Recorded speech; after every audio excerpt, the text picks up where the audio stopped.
दोस्तों, खासकर शुक्रवार को कभी ना करें ये 5 काम। खासकर सुहागिन महिलाएं ज़रूर देखें और अगर आप व्रत रखती हैं तो इस वीडियो को अंत तक देखें। जानिए मान्यताओं के अनुसार शुक्रवार के दिन कौन से कार्य नहीं करने चाहिए और अगर आप शादीशुदा हैं तो ये वीडियो आपके लिए बहुत ही ज्ञानवर्धक होने वाली है। दोस्तों, मंगलवार, गुरुवार और शनिवार ही नहीं बल्कि शुक्रवार के दिन भी कुछ विशेष कार्यों को करने की मनाही होती है, जिसके बारे में शायद कम ही लोग जानते होंगे। हिंदू धर्म में शुक्रवार का दिन धन की देवी मां लक्ष्मी का माना गया है। ये दिन मां को समर्पित है, इसीलिए इस दिन घर में सुख समृद्धि के लिए लक्ष्मी माता की विशेष पूजा अर्चना करने के साथ ही शुक्रवार के व्रत भी रखे जाते हैं। लेकिन अगर आप इस दिन कुछ विशेष कार्य को करते हैं तो इससे धन का नाश होने की संभावना हमेशा ही रहती है। जैसे कि दोस्तों, नंबर 1, माता लक्ष्मी को पक्षियों से अति प्रेम है।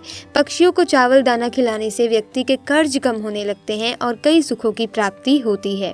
दोस्तों, नंबर 2, शुक्रवार के दिन उधार पैसे लेने से या किसी को उधार देने से घर की लक्ष्मी चली जाती है। खासकर शुक्रवार को पैसों का लेन देन इन अवस्थाओं में कभी ना करें, इससे महालक्ष्मी नाराज हो जाती हैं। खासकर शुक्रवार के दिन घर में अच्छे से साफ सफाई करना चाहिए, माता लक्ष्मी बहुत प्रसन्न होती हैं। दोस्तों, नंबर 3, शास्त्रों के अनुसार माना गया है कि किसी भी व्यक्ति को घर में हीरा लाने से पहले अपनी शुक्र ग्रह की स्थिति को जरूर देख लेना चाहिए। अगर शुक्र ग्रह मजबूत हो तो घर में हीरा लाना चाहिए, नहीं तो हीरे के बुरे प्रभाव के कारण शुक्र ग्रह आपको बर्बाद कर सकता है। आप उल्टा कंगाल हो सकते हैं, क्योंकि हीरे का संबंध सीधे तौर पर शुक्र ग्रह से होता है और अगर शुक्र मजबूत हो तो आपको राजा बनते देर नहीं लगती। दोस्तों, नंबर 4, खासकर शुक्रवार के दिन जब आप पूजा कर रहे हों तो और अचानक से वहां एक छिपकली आपको दिखाई दे जाए तो इसे बड़ा ही शुभ माना गया है, क्योंकि छिपकली को महालक्ष्मी का प्रतीक माना गया है। इसीलिए पूजा घर में छिपकली का होना बेहद शुभ माना गया है। शुक्रवार के दिन अचानक से छिपकली आपके ऊपर गिर जाए या फिर शुक्रवार के दिन सपने में छिपकली आपको दिखाई देने लगे तो समझ जाइए कि लक्ष्मी की कृपा आपको प्राप्त होने वाली है। ये संकेत बताते हैं कि महालक्ष्मी आपके घर में अपना वास बना चुकी हैं। दोस्तों, नंबर 5, घर में अचानक काली चींटियां गोलाकार व लंबी लाइन बनाकर अगर चलती दिखे तो बड़ा ही शुभ माना गया है। शास्त्रों में बताया गया है कि ये महालक्ष्मी के आने का संकेत है। ऐसे में आप चींटियों को कुछ न कुछ मीठा पदार्थ खाने को अवश्य डालें। दोस्तों, नंबर 6, शुक्र ग्रह को प्रेम का प्रतीक माना गया है। शुक्र ग्रह अगर कमजोर पड़ जाए तो सुखी वैवाहिक जीवन नष्ट हो जाता है। व्यक्ति की बुद्धि काम करना बंद कर देती है, यहाँ तक कि किसी गंदे कारणों की वजह से पति पत्नी में तलाक तक हो जाता है। और शुक्र ग्रह अगर मजबूत हो तो व्यक्ति रंग से राजा हो जाता है। पति पत्नी में प्रेम विश्वास हमेशा बना रहता है। दोस्तों, नंबर 7, शास्त्रों के अनुसार महालक्ष्मी ने स्वयं विष्णु से कहा था, जिस घर में नारी का सम्मान होगा तो वहां पर सदा मेरा वास होगा। शुक्रवार के दिन कन्याओं, महिलाओं व किन्नरों का अपमान कभी मत करना। वैसे तो कभी किसी का अपमान नहीं करना चाहिए। दोस्तों, नंबर 8, ऐसी मान्यता है कि शुक्रवार के दिन कभी किसी को चीनी नहीं देनी चाहिए, क्योंकि ऐसा करने पर शुक्र ग्रह कमजोर होता चला जाता है और जीवन में सुख समृद्धि, धन, वैभव सब खत्म हो जाता है। दोस्तों, नंबर 9, धर्म शास्त्रों के अनुसार एक स्त्री का जीवन तभी सफल होता है जब वो शुक्रवार के व्रत रखे, क्योंकि स्त्री को लक्ष्मी का रूप माना गया है। भले ही आप व्रत ना रख सके, परंतु महालक्ष्मी की पूजा हर शुक्रवार को तो आपको करनी ही चाहिए। प्राचीन मान्यताओं के अनुसार देवी लक्ष्मी का पूजन करने से धन से जुड़ी तमाम परेशानियां दूर हो जाती हैं और एक शादीशुदा महिला का जीवन भी सफल हो जाता है। वहीं धार्मिक मान्यताओं के आधार पर महालक्ष्मी के साथ साथ भगवान विष्णु तथा भगवान गणेश की पूजा भी करनी चाहिए। दोस्तों, नंबर 10, शुक्रवार के दिन खट्टा भी नहीं खाना चाहिए, क्योंकि इस दिन भक्तजन मां संतोषी के व्रत भी रखते हैं। खास तौर से इस चीज का ध्यान रखें। दोस्तों, शुक्र ग्रह को मजबूत करने के लिए करें ये उपाय। अपने भोजन को जूठा करने से पहले गाय माता को खिलाएं। शुक्रवार को सफेद वस्त्र धारण करें। चांदी, चावल, दूध, दही, चंदन, सफेद वस्त्र तथा सुगंधित पदार्थ किसी पुजारी की पत्नी को दान कर दें। घर में तुलसी का पौधा लगाएं और उसकी पूजा करें। चंदन का तिलक लगाना ना भूलें। पानी में चंदन मिलाकर स्नान करें। चांदी का टुकड़ा या चंदन की लकड़ी नदी या नहर में प्रभावित करें। सुगंधित पदार्थ का इस्तेमाल करें। शुक्रवार के दिन व्रत रखें। इस दिन खीर बनाना ना भूलें। दोस्तों, शुक्रवार के दिन सफेद गाय को आटा खिलाना चाहिए। किसी अंधे व्यक्ति को सफेद वस्त्र एवं सफेद मिष्ठान का दान करें। शुक्रवार के दिन गौ दूध से स्नान करना चाहिए। दोस्तों इसके लिए आप थोड़ा दूध अपने नहाने के पानी में डाल सकते हैं। शुक्रवार के दिन स्नान कर स्वच्छ कपड़े धारण करें। दोस्तों अगर आप घर में नया झाड़ू लाते हैं तो शुक्रवार के दिन उस पर एक सफ़ेद रंग का धागा ज़रूर बांध लें।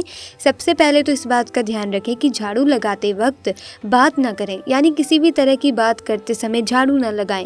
दूसरी बात, झाड़ू को पैर नहीं लगाना चाहिए। कभी अगर गलती से पैर लग भी जाए तो तुरंत माँ लक्ष्मी से क्षमा मांग लें। और झाड़ू लगाते समय ध्यान रखना चाहिए कि झाड़ू को लात मारने पर माँ लक्ष्मी रुष्ट होकर चली जाती। शास्त्रों में कहा जाता है कि मासिक धर्म के दौरान झाड़ू को छूने पर पाप लगता है और घर में दरिद्रता व गरीबी लंबे समय तक अपना वास बना लेती हैं। जीवन कष्टकारी हो जाता है और घर में राहु केतु का वास हो जाता है। इसीलिए ऐसा करने से हर महिला को बचना चाहिए, क्योंकि झाड़ू में माता लक्ष्मी का वास होता है। ऐसे में झाड़ू छूना उचित नहीं माना गया, क्योंकि इससे झाड़ू अपवित्र हो सकती है। दोस्तों सूर्य उदय यानी कि जब पहली धूप पड़ रही हो उस समय झाड़ू लगाना चाहिए, यानी सुबह की पूजा से पहले घर की साफ सफाई करें और झाड़ू पोछा हो जाना चाहिए। और सूर्यास्त के समय झाड़ू पोछा करना बहुत ही अशुभ माना गया है। गलती से भी सूर्यास्त के बाद झाड़ू ना लगाएं। ये आने वाले समय में बुरे दिन के आगमन का संकेत होता है। दोस्तों ऐसा माना जाता है कि अगर किसी कारण सूर्यास्त के बाद घर में झाड़ू लगाने की ज़रूरत पड़ी तो उस मिट्टी को घर के बाहर नहीं करना चाहिए। इससे घर की लक्ष्मी घर से बाहर चली जाती है। मिट्टी को अगले दिन ही बाहर करें। दोस्तों बहुत से लोग होते हैं जो सोने से पहले घर में झाड़ू लगाते हैं कि घर साफ होना चाहिए ताकि सुबह उठते ही गंदगी ना दिखे, लेकिन ये तो गलत बात है। इस तरह बस अंधेरे में झाड़ू दीपावली की रात को ही हम लगाते हैं, क्योंकि इस समय हम दीप दिखाते हुए अलक्ष्मी देवी को बाहर करते हैं। इसीलिए रोज रोज इस विधि से झाड़ू ना लगाएं। दोस्तों कभी कभी किसी भी समय झाड़ू लगाने की आदत को छोड़ दें। अगर आपको लगता है कि घर बहुत गंदा हो जाता है जिसके कारण आपको नींद नहीं आती, तो घर को अवश्य साफ करें, परंतु किसी साफ कपड़े से घर की सफाई कर सकते हैं। लेकिन दोस्तों रात में झाड़ू का प्रयोग ना करें, क्योंकि माता लक्ष्मी का भी सोने का एक समय होता है। इस समय माता लक्ष्मी आराम करती हैं। दोस्तों झाड़ू को कब नहीं लगाना चाहिए? घर में दीप जलाने के बाद, यानी कि पूजा होने के बाद, खाना खाने के बाद, या घर के सभी व्यक्ति बाहर चले गए हों तो ऐसे में उनके जाने के ठीक बाद झाड़ू ना लगाएं। उनके कार्य सफल होने की संभावना हो सकती है, इसीलिए उनके जाने के 1 घंटे बाद झाड़ू लगाना चाहिए। इसी तरह घर आए मेहमान के तुरंत बाद भी झाड़ू ना लगाएं। घर में मेहमान आए हो तो झाड़ू नहीं लगानी चाहिए। घर में किसी के चीखने पर झाड़ू न लगाएं। घर में अगर कोई रो रहा है या मन में क्रोध, गुस्सा, चिड़चिड़ापन है तो ऐसे में झाड़ू आप ना लगाएं। इससे देवी लक्ष्मी क्रोधित हो जाती है और घर में उल्टा दरिद्रता का वास हो जाता है। झाड़ू लगाते समय मन में किसी भी प्रकार की शंका अपने मन में ना रखें, इससे झाड़ू अपवित्र हो जाती है। दोस्तों आप तो जानते ही हैं कि किस कोने से झाड़ू शुरू करनी चाहिए। सबसे पहले ईशान कोण यानी उत्तर पूर्व दिशा की ओर झाड़ू लगाते हुए शुरू करनी चाहिए और घर के सभी हिस्सों में झाड़ू लगाना चाहिए। दोस्तों हमेशा याद रहे कि घर के पूजा कक्ष में झाड़ू नहीं लगाते, सिर्फ साफ कपड़े से ही पूजा घर को साफ करना चाहिए। दोस्तों अगर आप इन नियमों का पालन करेंगे तो आपके घर में सकारात्मक ऊर्जा का वास होगा। माँ लक्ष्मी आपके घर में पधारेंगी। तो दोस्तों अगर आप भी चाहते हैं कि माँ लक्ष्मी का आपको आशीर्वाद मिले तो कमेंट सेक्शन में जाकर ज़रूर लिखें जय माँ लक्ष्मी।